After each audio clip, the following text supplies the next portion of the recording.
It is a rare event when I jump on a video game pretty much right when it comes out. But you know what? Teenage Mutant Ninja Turtles Shredder's Revenge I've been waiting for a while. The thing is, I kind of got back into beat 'em ups. I played like Streets of Rage 4, which is pretty dang good. I don't think I did a review on that one. That one's good though. I had a good time with that. But the reason I got back into beat 'em ups at all was because I was pining for the days when I used to play Teenage Mutant Ninja Turtles 4, Turtles in Time, which is just an all-time great beat 'em up game. I used to play the heck out of that. And I remember seeing stuff about Shredder's Revenge and being like, that looks real familiar. And so it came out, I snapped it up, and yeah. This was pretty close to being exactly what I wanted it to be. It just absolutely nails what it's going for. That means nailing, first of all, the cartoon show from the late 80s, early 90s. Nails that. And also nailing that retro feel without being as limited by the technology of the time as actual retro games are. It pulls a lot of influence from a lot of things, most prominently Turtles in Time.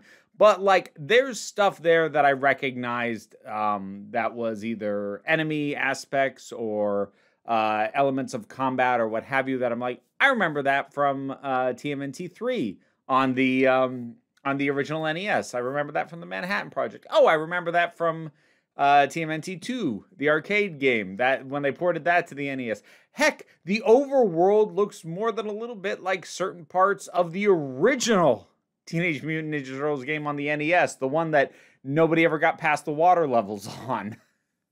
Because I played that too. So this pulled all the nostalgia for me. It really does feel like how you remember those games at their best playing. While, like I said, being a little bit more nuanced, a little bit more complicated, having a few more bells and whistles than those games actually tended to have. And it's a lot of little things, honestly. Like, just the core combat is good. It is simple. It's not overcomplicated. You're not having to do, like, tournament fighter style combos on the controller to use decent moves, because, like, I'm not good at that. But it really does have that. It's simple enough, but at the same time, button mashing probably won't get you there. It helps to know how to use the different things, because different enemies are going to require different tactics because of things that do or don't work on them or work on them better. Some enemies you really got to be taking on with flying kicks. Some of them you can just grab and just throw them and be done with them. Others you need to you might be better off coming in with a sliding attack. Others you're not gonna take them out if you get in there. So you get in there, you get your hits in, and you get out. So it varies. And despite the fact that most of these enemies are various color swaps of the standard foot soldier, those color swaps are all a little bit different. They're armed with different weapons. They actually behave differently a little bit. And it didn't get boring. Despite technically most of the time fighting foot soldiers, I didn't get bored, even with the primary combat. I think it helps that the levels are pretty compact. They're usually sort of 6 to 9 minutes on the long end, which is pretty short by beat 'em up standards. Classic beat 'em ups would have you in levels, assuming you knew what you were doing, more in the 15-minute range. These are a lot shorter, and so that's part of what keeps it having a really good pace, because after 6-7 minutes, you are going to get to go to a new location, new enemies, new vibe, new boss, and it keeps a real good pace, and there's 16 of these things, because again, it's sort of standard for your more classic beat 'em ups to have fewer stages that last longer. That's not what this is. This is a bunch of sprints as opposed to a sequence of marathons, and I prefer it this way. You get to initially play as 6 characters, all 4 turtles, naturally, plus Splinter, plus April O'Neil, which I thought was cool. I don't remember her hips being quite that pronounced in the cartoon, but it's a good recreation all the same. And also, once you beat the game once, you unlock the ability to play as Casey Jones. I don't think that's really a spoiler to say. It's not that hard to do. But out of those 7, they all play slightly differently, which is good. That was one of the things I really loved about Turtles in Time was the 4. In that one, you only had the 4 turtles. But the 4 played a bit differently. Raphael was my dude. He was fast. He hit hard, but boy, could he not take damage. He was a glass cannon in that game, and I loved playing with him. I loved playing a character who could get in quick and take apart most enemies before they get a chance to get a hit off on me. But if I messed up and missed a hit or didn't get out of the way when someone did get a swing at me, I was going to lose a huge chunk of my life.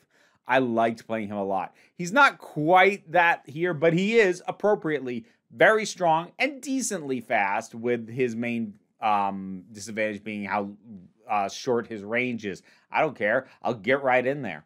But it's nicely balanced, and you have your slower characters who are strong with a decent reach, like Donatello or Splinter. You've got your more fully balanced ones like Leonardo. You have someone like April is very fast, but she doesn't do a lot of damage, but she is really quick.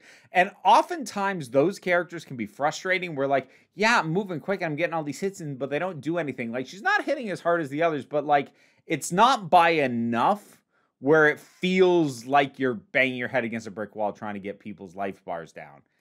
It's good. It's good. I've played a little bit of the multiplayer. You can have up to 6 people multiplaying through this thing. It gets a little bit visually chaotic when that happens, but it is still fun to like do every now and then. I've mostly been playing through it solo. I have beaten it a couple of times now. I've beaten it with Raphael. I've beaten it with Michelangelo, and I beat it with Splinter. That was on easy difficulty. I've now bumped it up to the medium difficulty, and I'm working through it again. But it's if you are an older gamer like me, this is going to bring back a lot of real positive feelings. I love playing with these various characters. I love seeing how they differ. There's so many great little touches, like things that the foot soldiers will be doing when you show up. Like, very first level is like the Channel 6 news offices and the newsroom. So you get there and you reach the break room, and there's some foot soldiers playing on a Game Boy until they notice you. Like, that's the kind of stuff. It's great. So many little touches. And basically everything that I would want them to carry over from Turtles in Time is here. Plus there's other stuff. If I'm going to complain about anything, little bit nitpicky, both of these things. One slightly less nitpicky than the other. The nitpickiest thing is that the voices aren't a perfect match across the board. I think in some cases they were able to get the original voice actors. In some cases, unfortunately, the original voice actors aren't with us anymore. That's most prominent with Shredder, whose voice actor passed away a few years ago. But the person who they've got doing it, it's not a great match. It doesn't matter a ton. There isn't a lot of spoken dialogue. It's just used sporadically. But I did kind of notice, like, that doesn't quite sound right. The more substantive nitpick, though, and I still consider this a nitpick, is that I wish there had been more boss variety. Despite there being 16 levels, there aren't nearly as many deep cuts as I would have hoped. Because, like, when you've got 16 levels, you've got a lot of room to do some deep cuts. And they have a couple in there, including a character who I'd literally never seen before. I'm like, I don't even know who that is. But the vast majority of them have appeared in the video games previously. So, if you've been with the series for a long time, they're not a huge surprise. If you haven't played to death the original NES and then Super NES ones, like I did, maybe more of these would be surprising. But, like, for example, you fight Bebop, Rocksteady, or both of them together 4 times. That's a quarter of the boss fights are Bebop, Rocksteady, or both. Like, there was an opportunity to do some real deep pulls. Like, pull from some of the characters who never even appeared in the cartoon and were like, oh, but toys were made of them. You know, the weird stuff like Pizza Face. I kind of would have liked to have seen that. And I feel like they had plenty of opportunity to do that. They just didn't. But it's still a lot of fun. If you like retro beat 'em ups, if you like Teenage Mutant Ninja Turtles in general, that particular era of Teenage Mutant Ninja Turtles in particular, I think you're gonna have a good time with this. And I'm probably gonna keep playing it through with all 7 characters, and then probably set it aside for a bit. But yeah, I'm digging it right now, and I wanted to talk about it. Have you played this thing? What are your thoughts on it? Whatever they are, drop something down in the comments. Let's talk about it. I played it on Twitch. I don't know if I'm going to keep playing it on Twitch, but if you want to see me play games, you can check that out. Link in the description. But even beyond that, Patreon's what pays the bills, helps keep this whole operation up and running. But don't worry too much about any of it. We take a relaxed attitude around here, so you can just come on back. Next time you need a break, you play your Game Boy in the break room. Yeah, sure, we'll end there. All right, I've got thanks to give for my Patreon supporters. Robin Moore, Zubin Fala, Tarak, The Thing That Goes Doink in the Anime, Oliver B., Linda Walters, Emu Delki, The Oath of Boyd, TT, Fernobulax the Poodle, Zach, Idolin, Tracy Scrabbit, Angry Casperl, Toku BL Huvian, Adam RDL Taylor, Shane Ross, Shayla Gourlay, and Brendan LaRose. The Rats and I thank you.